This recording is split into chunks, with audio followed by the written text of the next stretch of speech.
5. Duerme entre 7 y 8 horas diarias. Esto permitirá que te puedas despertar descansado y así puedas rendir mejor en tu día. Si tienes alguna duda, aquí abajo te dejo mis redes sociales para que me escribas.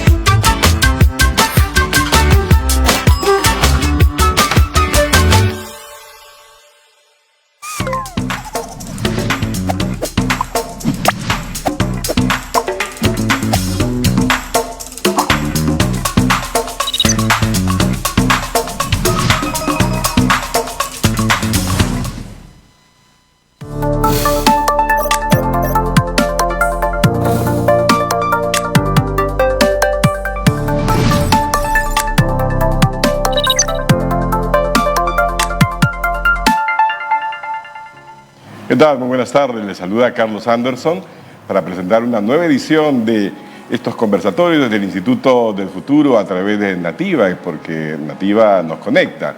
Hoy día vamos a hablar acerca del futuro, pero vamos a tratar de darle especial énfasis a una técnica conocida como prospectiva, y vamos a conversar sobre la prospectiva específicamente en el campo de las políticas públicas. Y para eso tenemos aquí hoy día a 4 invitados.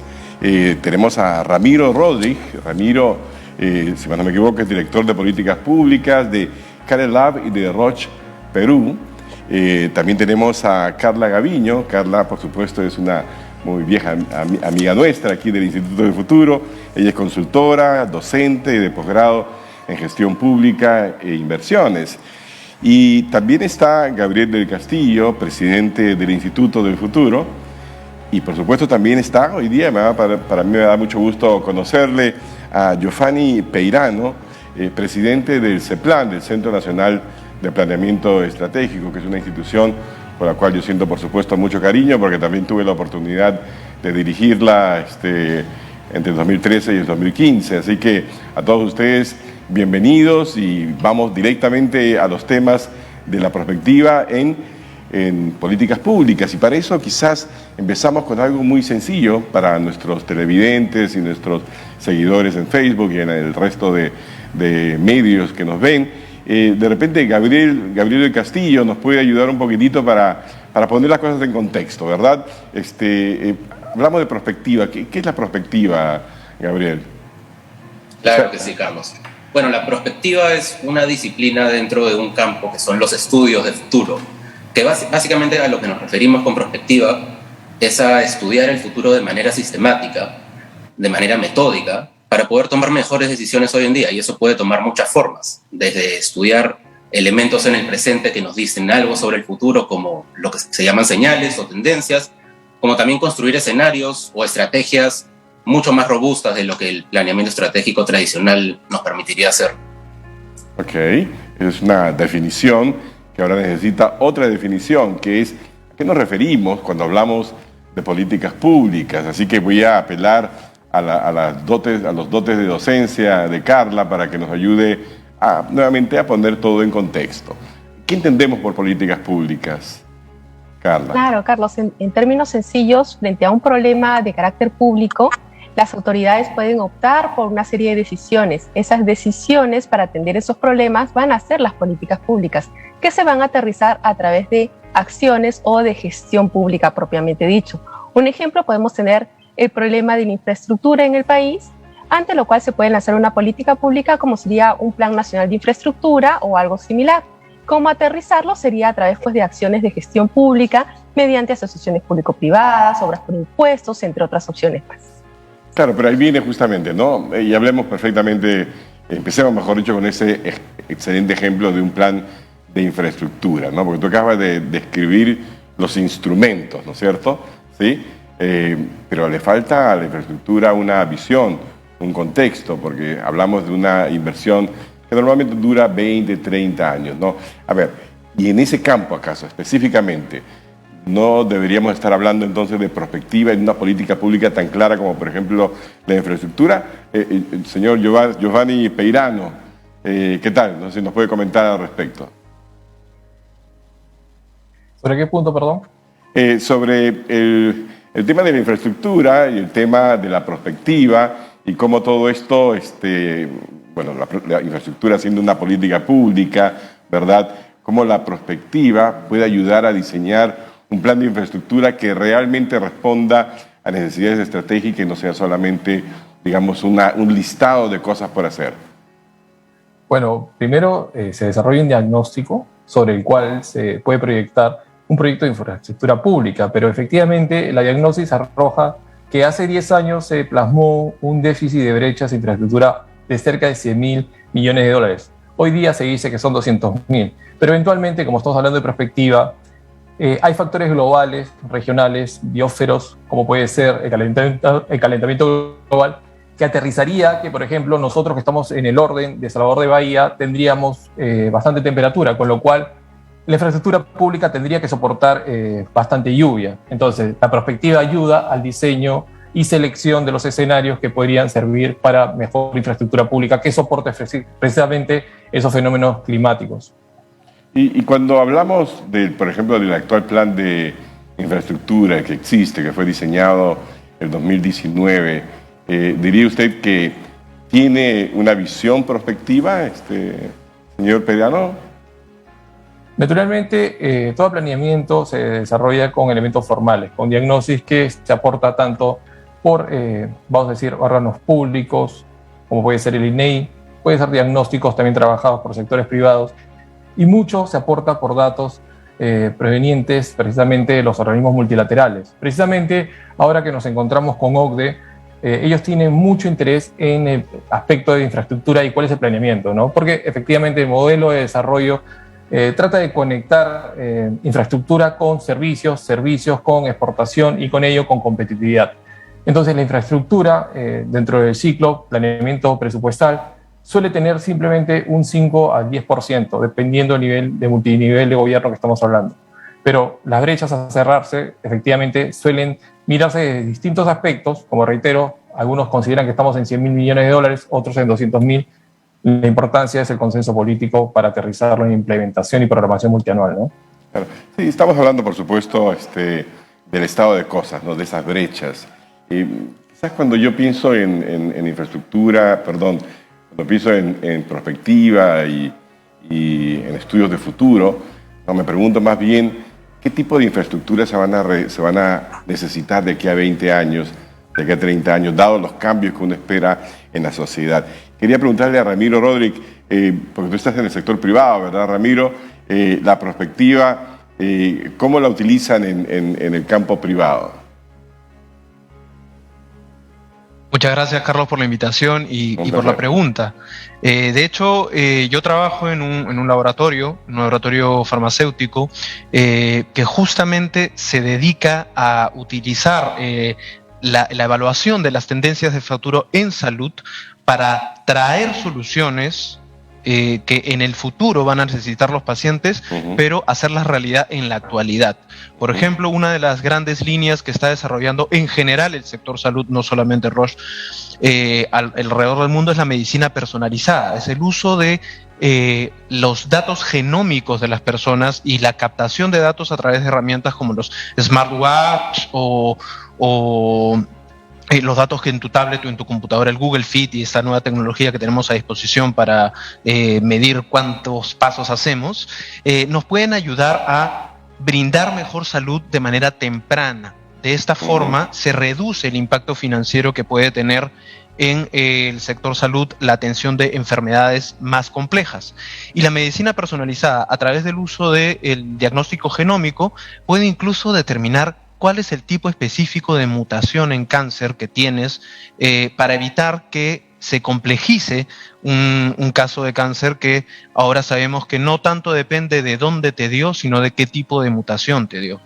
Lo mismo utilizan las empresas del sector privado para colaborar y traer, sobre todo desde Roche aquí y a través de Kerolab, para traer toda ese conocimiento que generamos y en el cual invertimos para proponerle al Estado formas nuevas de enfrentar los problemas que van a tener o tienen los sectores, ¿no? Por ejemplo, el proceso de transformación digital de la salud, que es un pilar clave para el desarrollo de un sistema de salud mejor articulado y más resiliente, ¿no? Y que va a ayudar a que justamente los pacientes y las pacientes peruanas y peruanos tengan acceso a salud de manera oportuna y de calidad, además, pudiendo transferirse de un sistema de salud a otro con mucha más celeridad y con mucha más tranquilidad.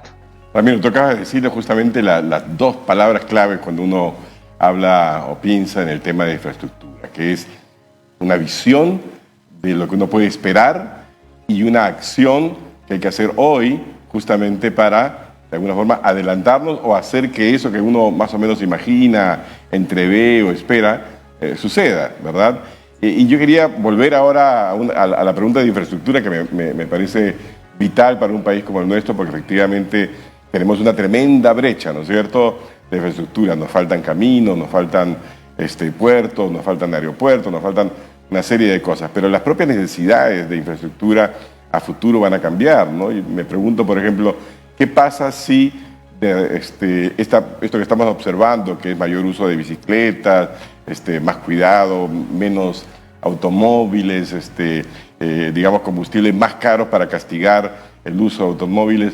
¿Acaso no, si uno lo piensa, digamos, en términos de futuro, no tendría eso un impacto sobre esa brecha que actualmente existe en el número de pistas asfaltadas, por ejemplo, que supuestamente deberíamos tener? Carla Caviño, cuando tú has revisado, imagino que lo has revisado, el plan de infraestructura, ¿has notado que haya una contextualización de futuro en el estudio o en el plan de infraestructura?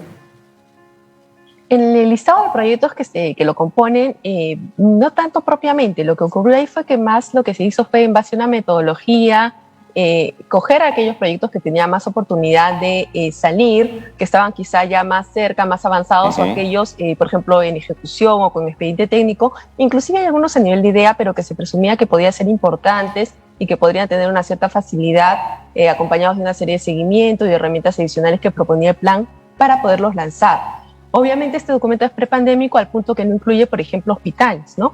Entonces ahí nos queda claro pues que la visión de los escenarios futuros que podían irse preveyendo no fue propiamente parte de las prioridades al momento de escogerle el listado de los proyectos. Claro, justamente. La verdad es que estoy haciendo aquí una crítica al plan de infraestructura, pero a través de ustedes, ¿ya? Porque cuando yo lo he revisado, efectivamente lo que he visto es una carencia de esta visión de qué mundo esperar, en qué mundo se va a mover el Perú y qué tipo de infraestructura va a necesitar justamente para conectar mejor con ese mundo. Pero para eso se requiere justamente haber utilizado imaginativamente la perspectiva, ¿no?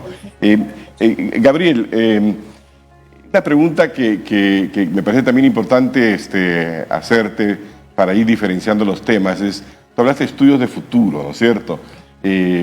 Yo siempre hablo de perspectiva o foresight. ¿Cuál es la diferencia, si es que hay alguna diferencia? Bueno, los estudios de futuro, digamos, abarcan un campo más amplio que incluye varias disciplinas diferentes adentro, entre ellas la perspectiva estratégica, pero también temas como, por ejemplo, la alfabetización de futuros o los futuros entendidos desde el diseño. Y en general los estudios futuros se refieren a este proceso, dedicarse a estudiar el futuro, a entenderlo mejor, no necesariamente con un fin específico de carácter estratégico. Ahí es donde entra la perspectiva.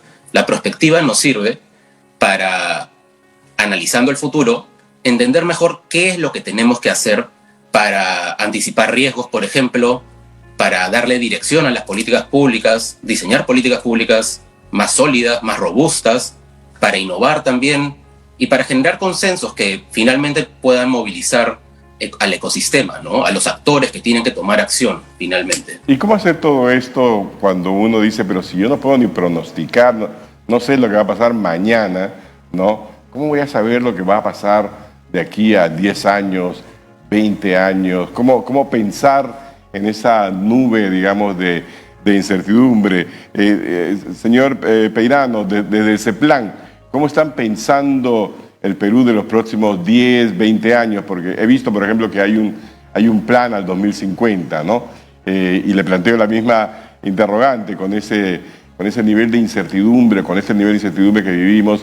¿Cómo así podemos más o menos vislumbrar por dónde ir? Bueno, primero es muy interesante la pregunta porque, como ha mencionado Gabriel, no solamente estamos hablando de estudios de sistemas abiertos y cerrados, sino también metodologías de análisis que pueden ser tras complejidad, ¿no es cierto?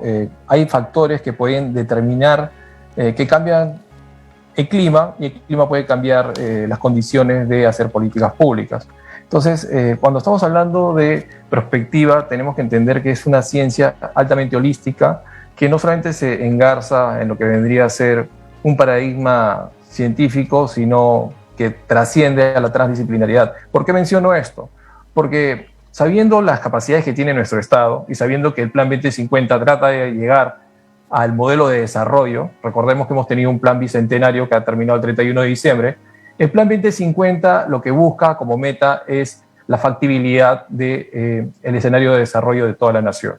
Entonces, partiendo de ello, entendemos que las políticas nacionales también trabajan con prospectiva, pero, hablando nuevamente de las capacidades, trabajamos con el marco macroeconómico multianual, y el marco macroeconómico multianual trabaja con 4 años. Por eso que, como decía Carla, los proyectos y la agenda de carpetas que se tiene simplemente está vislumbrada por un escenario de corto plazo. Ahora, en el largo plazo, sabemos a dónde queremos llegar. Perdón, pero ¿y esa no es una gran deficiencia, el hecho de que tengamos esa limitación tan de corto plazo? Efectivamente, pero también hay que entender las capacidades del Estado. Tenemos 11 sistemas administrativos. De los 11 sistemas administrativos están atravesados por los multiniveles de gobierno. Entonces, cada capacidad que tiene cada nivel de gobierno afecta en la agendación de toda esta cartera de proyectos de infraestructura pública y la reducción de estas brechas.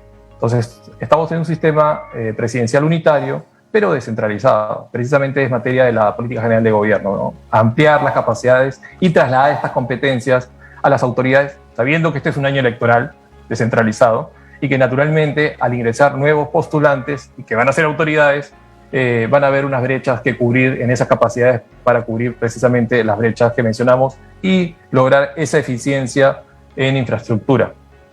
Ramiro, desde la perspectiva en la que estás tú, que es fascinante evidentemente porque todo el tema de salud que tú acabas de describir es básicamente cambiar la óptica desde la enfermedad a lo que se llama el wellness, ¿no? El estar bien, la medicina preventiva, la medicina para mejorar las capacidades.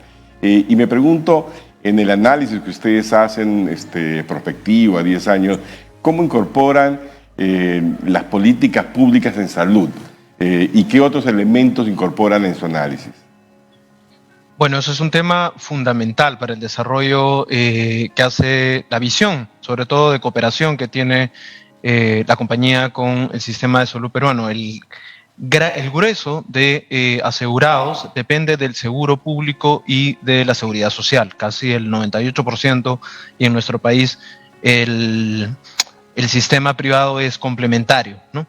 Entonces, lo que buscamos hacer, y por eso justamente hemos creado Kerolab y formamos parte del movimiento Salud 2030, es fomentar estos espacios de discusión, de proposición de evidencias, hacer este ejercicio prospectivo nosotros y ponerlo a disposición de las autoridades de salud y de los tomadores de decisión para que con esta información ellos puedan hacer mejoras, cambios en el sistema de salud, pensando no de acá al siguiente año o a los siguientes 5 años, sino, como bien dices, Carlos, de acá al 2030, al 2050. Pensar en hospitales digitales, en la transformación digital del sector, en el uso de la telemedicina, en la interoperabilidad de las historias clínicas, que es un tema que está en boga ahora y que tenemos mucho por avanzar, por mejorar. Y nuestro compromiso es justamente ese, ¿no? Tratar de traer expertos, traer evidencia, traer benchmarks de política pública de otros países que puedan ayudar a que los tomadores de decisión tengan las herramientas suficientes para atender no solamente los problemas de hoy, sino también los problemas del mañana y mejorar la calidad de servicios en los próximos 10, 20 años,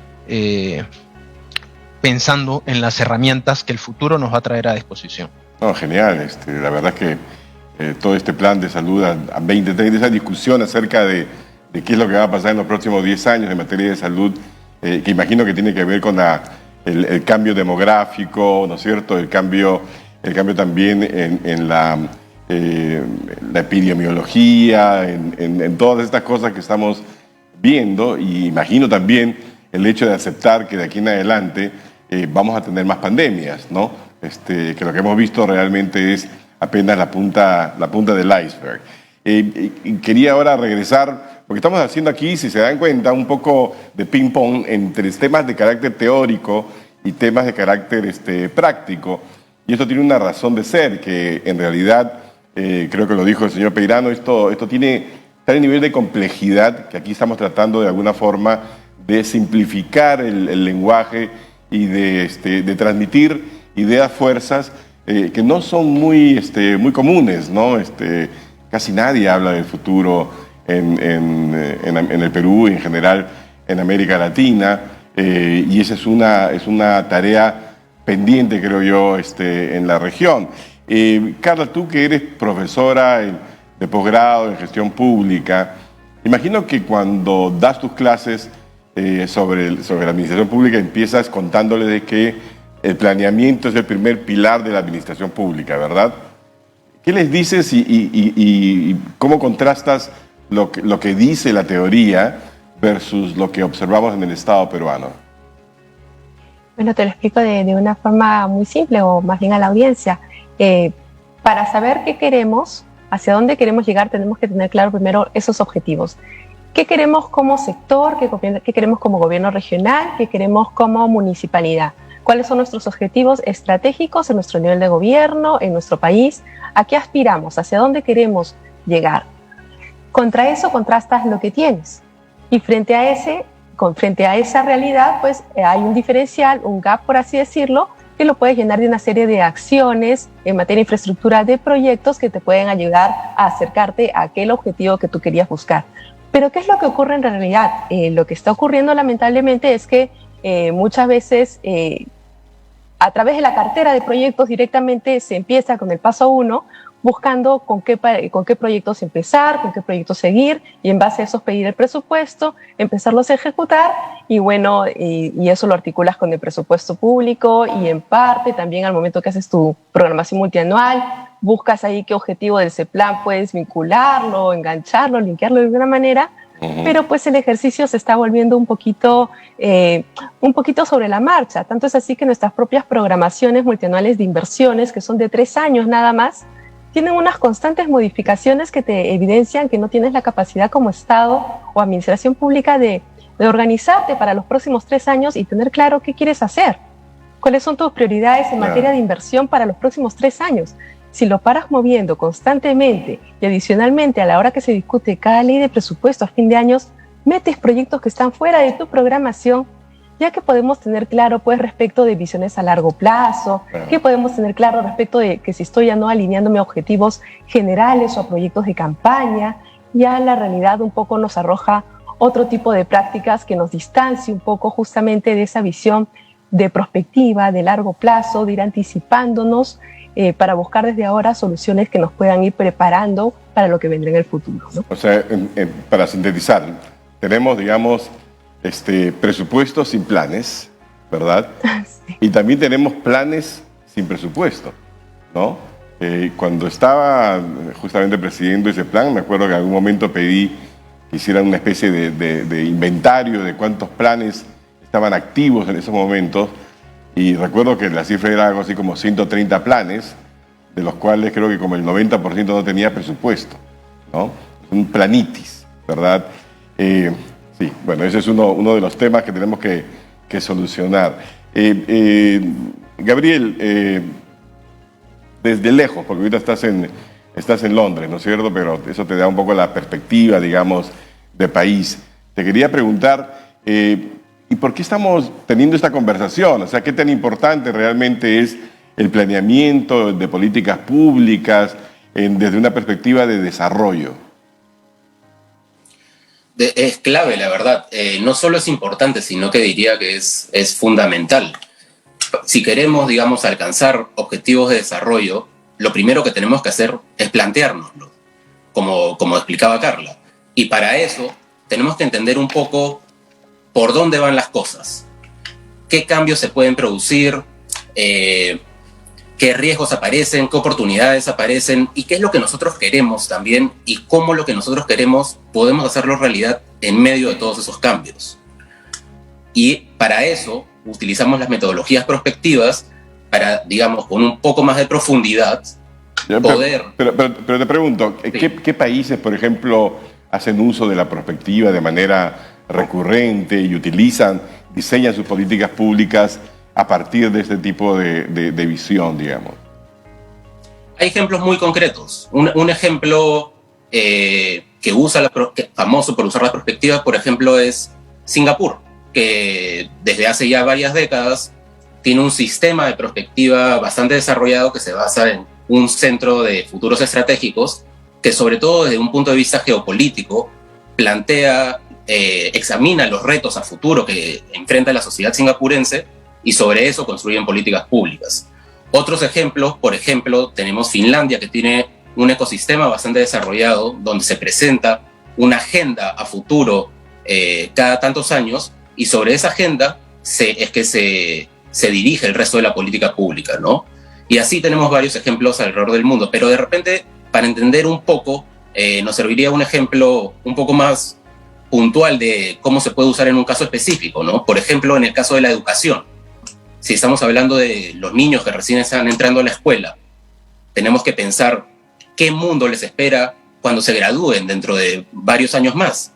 Probablemente las habilidades que se están enseñando en el momento que ellos entran a la escuela no son las habilidades que van a necesitar para desempeñarse como ciudadanos, como profesionales dentro de 10 o 15 años. Entonces tenemos que anticipar esos cambios y diseñar, por ejemplo, las currículas o las necesidades a cumplir en las escuelas para que estos niños se puedan desempeñar bien. Ese es un ejemplo concreto. Y, señor Peirano, como presidente del CEPLAN, ¿usted observa que en el sector público hoy en día se trabaja, digamos, a nivel nacional, a nivel de las regiones, a nivel local, bajo esta óptica, digamos, de planeamiento estratégico, o todavía estamos muy, pero muy lejos de hacer las cosas como las hace Singapur, Malasia, Vietnam y una serie de otros países que han transitado rápidamente de la trampa de los ingresos medios al desarrollo? Efectivamente, muy importante, y concateno con lo que ha dicho justo Gabriel y Ramiro, ¿no? En el caso de Singapur, es una ciudad-estado del tamaño de San Isidro y Miraflores, ¿no? 6 millones, la recorre hace 45 minutos, y naturalmente tiene condiciones que no son semejantes a la pluriculturalidad del Perú, a la mineralidad del Perú y a lo megadiverso que es el Perú, ¿no? Nos encantaría, yo soy es muy famoso el caso de Singapur con sus 5 poderes del Estado, ¿no? Pero naturalmente esto implica qué podemos hacer en el Perú. Ahora, en el caso del Perú, tenemos unos factores como son los tableros de control que mencionaba Ramiro. La aspiración, y justo muy bien tú lo has detallado, Carlos, y tú has sido un visionario del tema prospectivo en el CEPLAN, y queremos retomar esa fortaleza dentro de la Secretaría o la Dirección Nacional de Prospectiva en CEPLAN, es que los tableros de control podrían abreviar claramente esos 11 benditos sistemas administrativos para que esa secuencia de proceso sea simplemente semaforizada y con indicadores claros para la toma de decisión, lo que permitiría a su vez la gestión estratégica operativa, y yo le diría siempre hasta táctica, de tal manera que las autoridades no reciben la nota de si hicieron bien su gestión al final del año fiscal, sino semana a semana, mes a mes, viendo el devengado, ven el alineamiento entre planeamiento y presupuesto. Los tableros de control son importantes, por eso el CEPLAN hoy construye sobre lo que han construido los presidentes anteriores. Y el CEPLAN lo que busca es alianzas estratégicas con SUNAT y también alianzas estratégicas con entidades de cooperación para justamente implementar esos tableros de control en CEPLAN y luego se los trasladamos a las 2026 autoridades de gobierno descentralizado. Con eso podemos hacer modernización del Estado. Genial, y también de repente sería buena idea que colaboraran o que buscaran la colaboración del sector privado, porque lo que está haciendo Quero Lab me parece realmente fantástico, ¿no? De repente tú, Ramiro, nos podrías decir cómo crees tú que podría Quero Lab cooperar, por ejemplo, con el CEPLAN, a ayudarlo justamente a desarrollar ese tipo de semáforo o de otros instrumentos, ¿no?, que ayuden a que haya un mejor alineamiento entre lo que uno quiere y lo que realmente se hace. Sí, muchísimas gracias por la oportunidad. Bueno, yo estoy seguro de que al mando de Yofiani el CEPLAN va a poder avanzar mucho. Me parece una excelente idea lo que están proponiendo. Nosotros hemos hecho un piloto de mejora de la eficiencia del gasto en salud en Cusco, de hecho, que contiene este dashboard para enfocar al trabajo de las autoridades de salud de la Jereza de Cusco en la mejora del desarrollo de las intervenciones de desarrollo infantil temprano en el marco de la agenda estratégica del PPOR, del programa por resultados, orientado a resultados, mejor dicho, de desarrollo infantil temprano, que es una prioridad gubernamental desde hace varios años. Y con todo el gusto del mundo podemos poner a disposición lo aprendido en esta intervención, los alcances de esta intervención, si es que es de utilidad para que el CEPLAN pueda tal vez.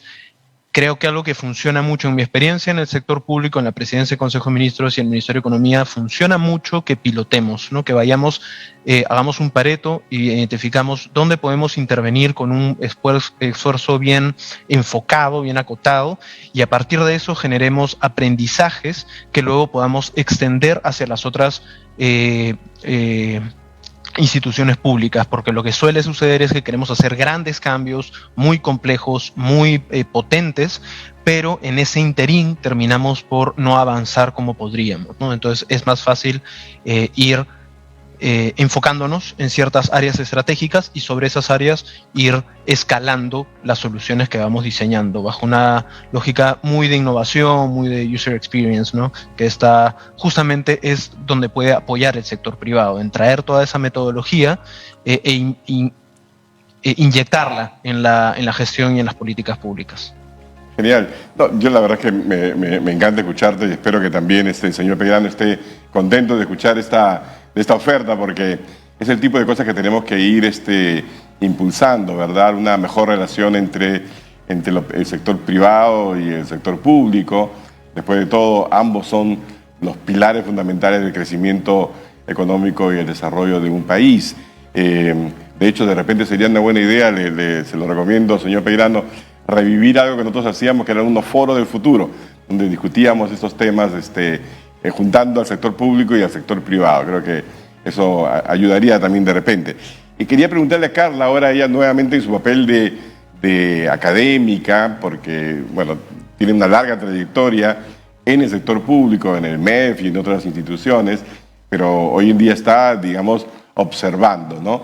Yo quería preguntarte, Carla, si en tu opinión el CEPLAN hoy en día, dentro de lo que es la organización del Estado, está bien situado, porque uno podría pensar, por ejemplo, que debería estar incluso mejor situado, estar al lado del presidente, al lado del primer ministro, para ayudar en lo que yo siempre he considerado que son dos temas fundamentales en los que puede ayudar el CEPLAN, que es darle una visión multisectorial al diseño de políticas públicas, por un lado, porque claro, cada ministro en un gabinete es dueño de su portafolio, pero esa visión global te la puede dar un presidente del CEPLAN, y lo otro es que te puede dar también esa visión intertemporal, ¿verdad? Porque por supuesto el mandato de los ministros es el corto plazo, pero ese corto plazo va diseñando, ¿no?, el mediano y el largo plazo. Pero pareciera que, en mi opinión, que no está suficientemente bien situado, y no sé si esa es también la opinión de la academia. Gracias, Carlos, por la pregunta. Hay muchos discursos, hay muchas teorías sobre dónde debería estar realmente el tema de planeamiento estratégico, ¿no? Algunos dicen que al momento que esté en el PCM, justamente como adscrito a PCM, ese plan, justamente lo que se busca es buscar esta intersectorialidad, esta mirada amplia de todos los sectores, pero también está el tema de que su empoderamiento a veces se ve un poco debilitado por aspectos políticos, por otros temas de agenda que surgen, entonces no necesariamente la relación es lo suficientemente fluida o no tiene el alcance necesario. Algunos inclusive dicen que debería estar en el MEF, ¿no? Dado el poder convocatoria del MEF, el gran liderazgo que tienen 9 de los 11 sistemas, ya uno más, ¿no? Y algunos más bien dicen, como tú estás sugiriendo, que más bien debería tratarse de una entidad que no esté adscrita a un ministerio, sino que para algunos inclusive puede ser un ministerio en sí mismo, ¿no? o puede responderle directamente pues a la presidencia de la República. Lo importante, yo creo, a final de cuentas, más allá del tema de dónde lo coloquemos dentro de la estructura general del Estado, yo creo que lo trascendental va a ser el tema del empoderamiento que se le dé. Del empoderamiento en la llegada, como que para por lo menos cada 15 días poder estar presente en el Consejo de Ministros para debatir aspectos trascendentales que tienen que ver con todas las políticas públicas que se están lanzando y cómo van a poder estas hacerle cara a las situaciones que se van a suceder. Todavía no hemos salido de un contexto de pandemia, todavía no hemos salido de un contexto de reactivación, se van a venir otra serie de aspectos, esperemos que no nos golpeen muy fuerte, pero probablemente se vengan, ¿no? Entonces yo creo que es muy importante la visión a largo plazo, la visión de la capacidad de realmente ayudar, sobre todo a los gobiernos regionales y locales, a plantear objetivos estratégicos también con cara a los cambios que vamos a tener en octubre. Entonces ese empoderamiento de ese plan para mí es valiosísimo. Para mí es valiosísimo y yo creo que trasciende el tema de dónde lo ubiques en la organización del Estado, porque finalmente se trata de tenderle el puente para que directamente pueda hacer un intercambio con las más altas esferas del gobierno y también para poder acercarse directamente a través de los órganos ejecutivos, otros más, a los subnacionales para poder tener también esa llegada directa, ¿no? Sin tanto intermediario y sí que dependa pues, de flujos políticos, sino más bien quedándose en una tarea más permanente, más de acompañamiento constante y liderazgo constante que debe de tener. Bueno, de hecho yo estoy preparando un proyecto de ley para empoderar a ese plan, buscando que tenga presencia en el Consejo de Ministros con voz, sin voto.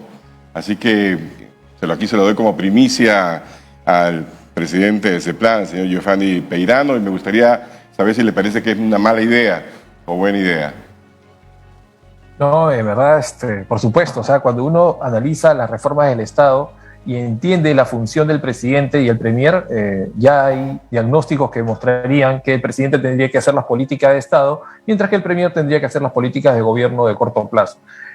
Aludiendo también al tema de las políticas públicas y la gestión pública, yo también en mi parecer como académico, las políticas es el diseño de lo que se quiere, pero lo que realmente se va a hacer es otra cosa. Yo le diría que es el 5% y el 95% es los 11 sistemas administrativos. También recordemos que cuando hablamos de conectar en este flujo de tendencia a la cuarta revolución industrial en la que nos encontramos, la información es vital, como lo ha mencionado Ramiro.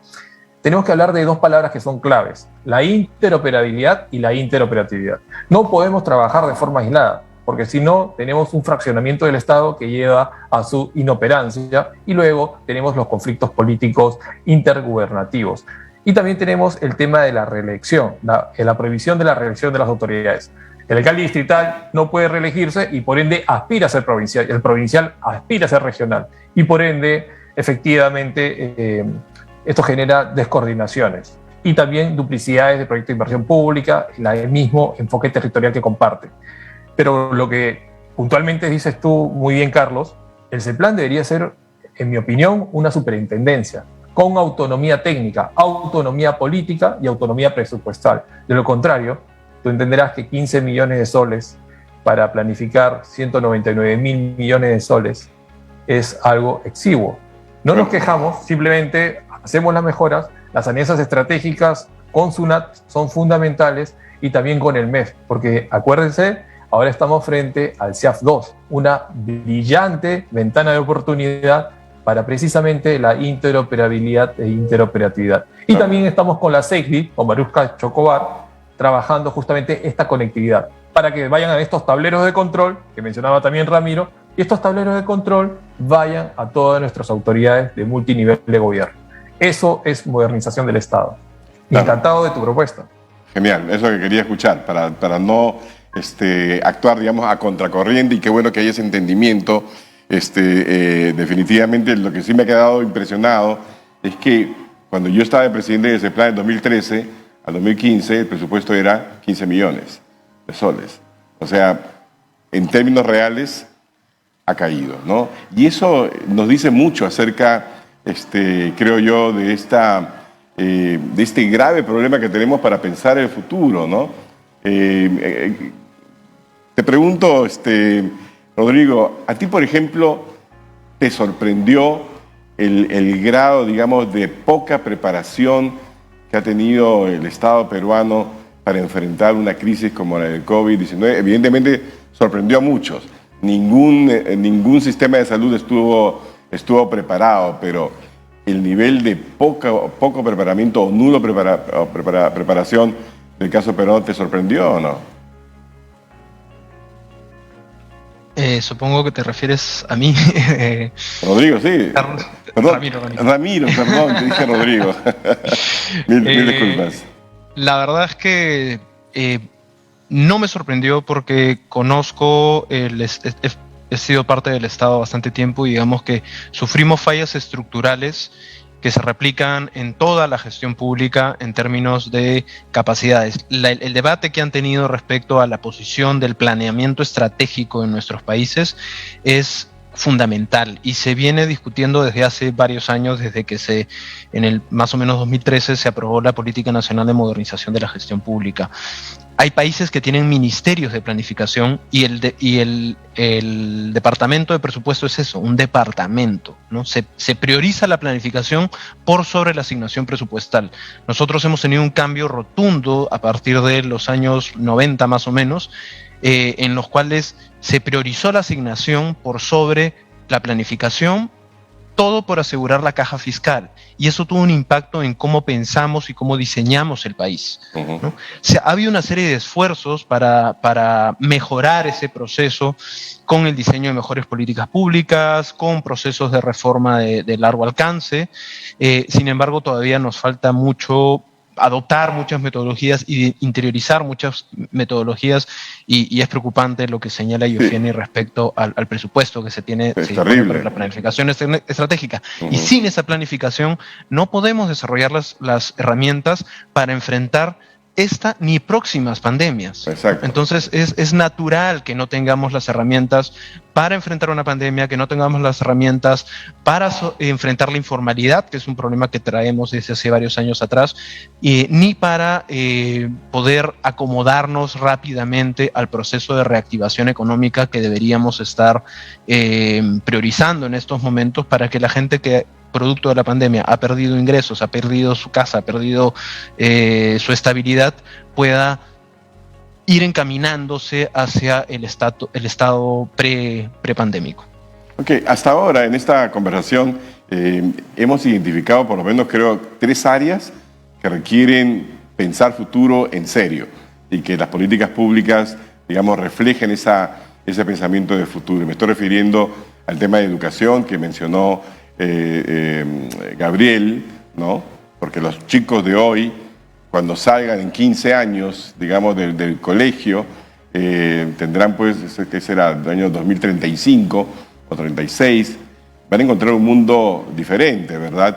En materia de salud, tú lo has mencionado, evidentemente vamos a tener que aprender a enfrentar nuevas pandemias y no estamos preparados, como ha quedado evidenciado, y tenemos que hacer muchas cosas, ¿verdad?, para que no nos vuelva a sorprender una crisis como la del COVID-19 y no volvamos a tener las tragedias en materia de pérdida de vidas humanas y también en materia económica. Y el tercer aspecto que hemos mencionado, y yo quiero destacar, es que si bien tenemos un plan de infraestructura, en realidad se trata más bien de una lista de obras públicas por hacer, pero no tiene necesariamente una concepción estratégica de desarrollo, no tiene una visión del mundo en el que va a competir el Perú y desde ese punto de vista en realidad habría que reformular ese plan de infraestructura lo más pronto posible. Y yo quiero preguntarle a Gabriel, ¿qué otras áreas te parece, Gabriel, que van a necesitar también una mirada así en serio para que el Perú pueda dar, digamos, el tipo de salto que ha dado Vietnam en los últimos 20 años o Taiwán en los últimos 30 años? ¿En qué otras áreas tenemos que prestarle mucha atención?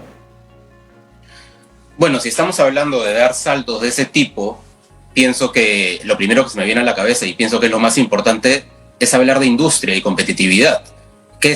¿Cómo estamos desarrollando las industrias que tenemos? ¿A dónde tenemos que empezar a invertir como Estado, como país, para generar nuevas industrias que sí pertenezcan al siglo XXI y generen valor por ejemplo, ¿no? Hemos encontrado litio hace unos años en Perú. Hasta ahora no hemos hecho mucho con eso, pero se presentan oportunidades con ese mineral, por ejemplo, porque es muy importante para las baterías de los autos eléctricos, por ejemplo, que es lo que se viene, ¿no? Entonces ahí hay una oportunidad de hacer algo muy concreto que no se está haciendo en el momento, pero que tendría un impacto en la competitividad del país, en las industrias que tenemos para desarrollarnos. Y eso generaría empleo, demanda por personal capacitado. Entonces los beneficios serían bastante contundentes también. Efectivamente, ahí tenemos una tremenda oportunidad para saltarnos o subirnos al carro, literalmente, del futuro, ¿no? Ya hemos mencionado nosotros en otros conversatorios que, por ejemplo, ya participamos en esa industria de autos eléctricos a través de una empresa arequipeña, que de repente alguien cree que estamos haciendo publicidad, pero yo la pongo siempre como ejemplo, ¿no? Y también quizás ahora me gustaría mencionar un sector, porque tú has mencionado industrias, ¿no? Pero lo que caracteriza a la economía del siglo XXI realmente es esa línea un poco difusa entre lo que es industria y lo que no es industria, ¿no? Cuando uno se pregunta, por ejemplo, qué es Google hoy en día o qué cosa es General Motors o General Electric, ¿no? Estas grandes empresas que eran caracterizadas como industriales, pero que hoy en día hacen de todo, y es un poco difícil, digamos, hasta definirla, ¿no?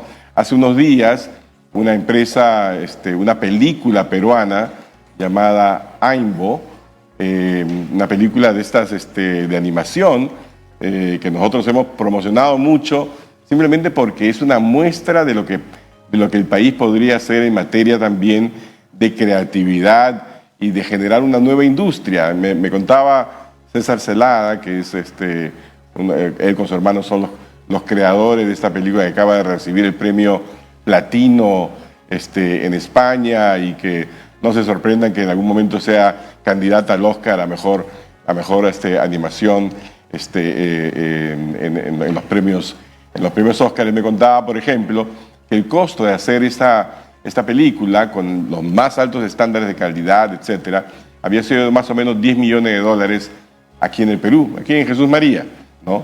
Pero que la misma película, si se hubiera hecho en Hollywood, hubiera significado $100 millones de costos.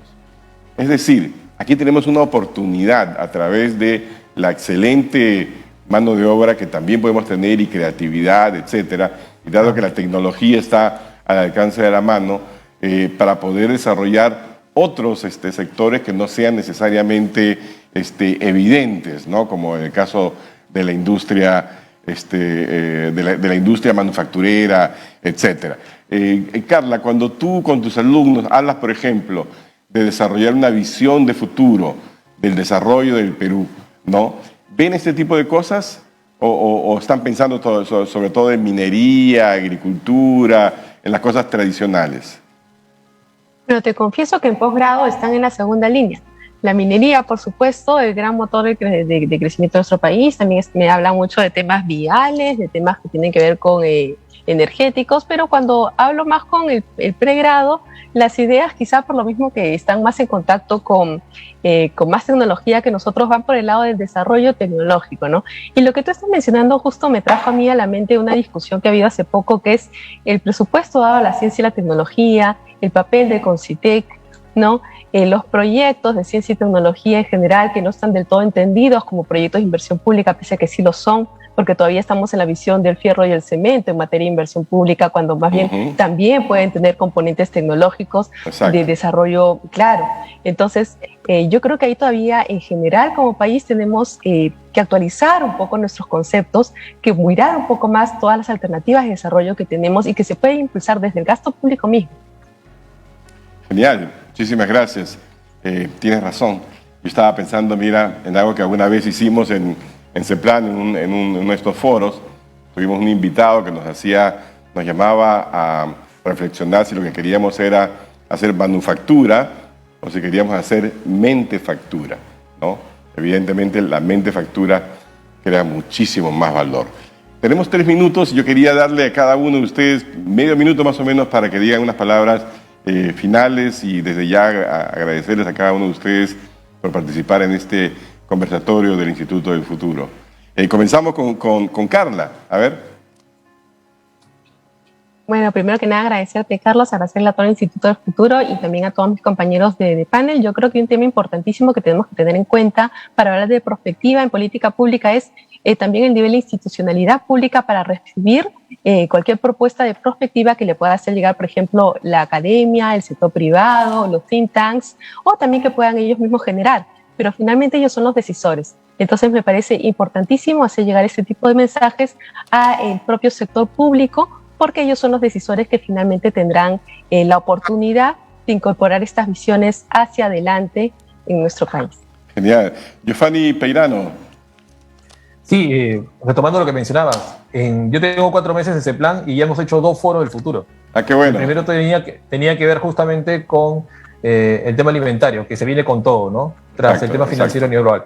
Pero para noviembre tenemos el primer Congreso Nacional de Planeamiento y Prospectiva Nacional, que es del 8 al 11 de noviembre. Van a ser 4 días, ¿no? Excelente. Y como parte de la política institucional, el CEPLAN tiene la construcción de un ecosistema de investigadores que va a alinear con CITEC, tras la aprobación del Plan Estratégico de Desarrollo Nacional, la academia y sectores de Fuerzas Armadas. Ya estamos promoviendo convenios interinstitucionales. Así Fantástico. Que, gracias por la invitación y espero estar en otra oportunidad. Pero por supuesto. Ramiro.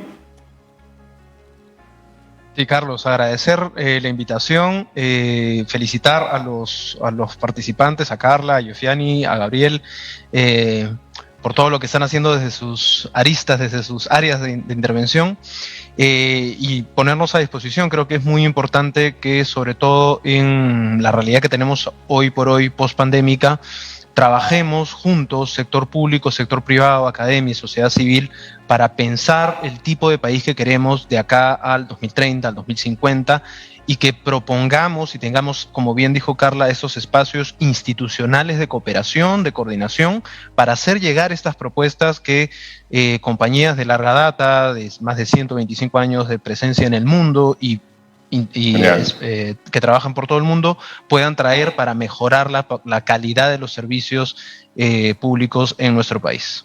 Muchísimas gracias. Gabriel, te dejo la palabra final y yo me voy despidiendo. Yo soy Carlos Anderson y aquí está Gabriel del Castillo, presidente del Instituto del Futuro. Sí, solo un mensaje final, que es que pensar futuro no solo es una herramienta técnica, es algo que todos podemos hacer en nuestro día a día como profesionales, como personas, y es algo también que nos mueve como país. Más allá de qué políticas públicas se hacen, plantear una dirección, una visión compartida de la que realmente todos quieran participar y que eso genere consensos y mueva a las personas a actuar, a innovar en función a eso, para que no todo sea acción del Estado, sino todo el sistema funcione junto. Muchas gracias. Hasta la próxima semana.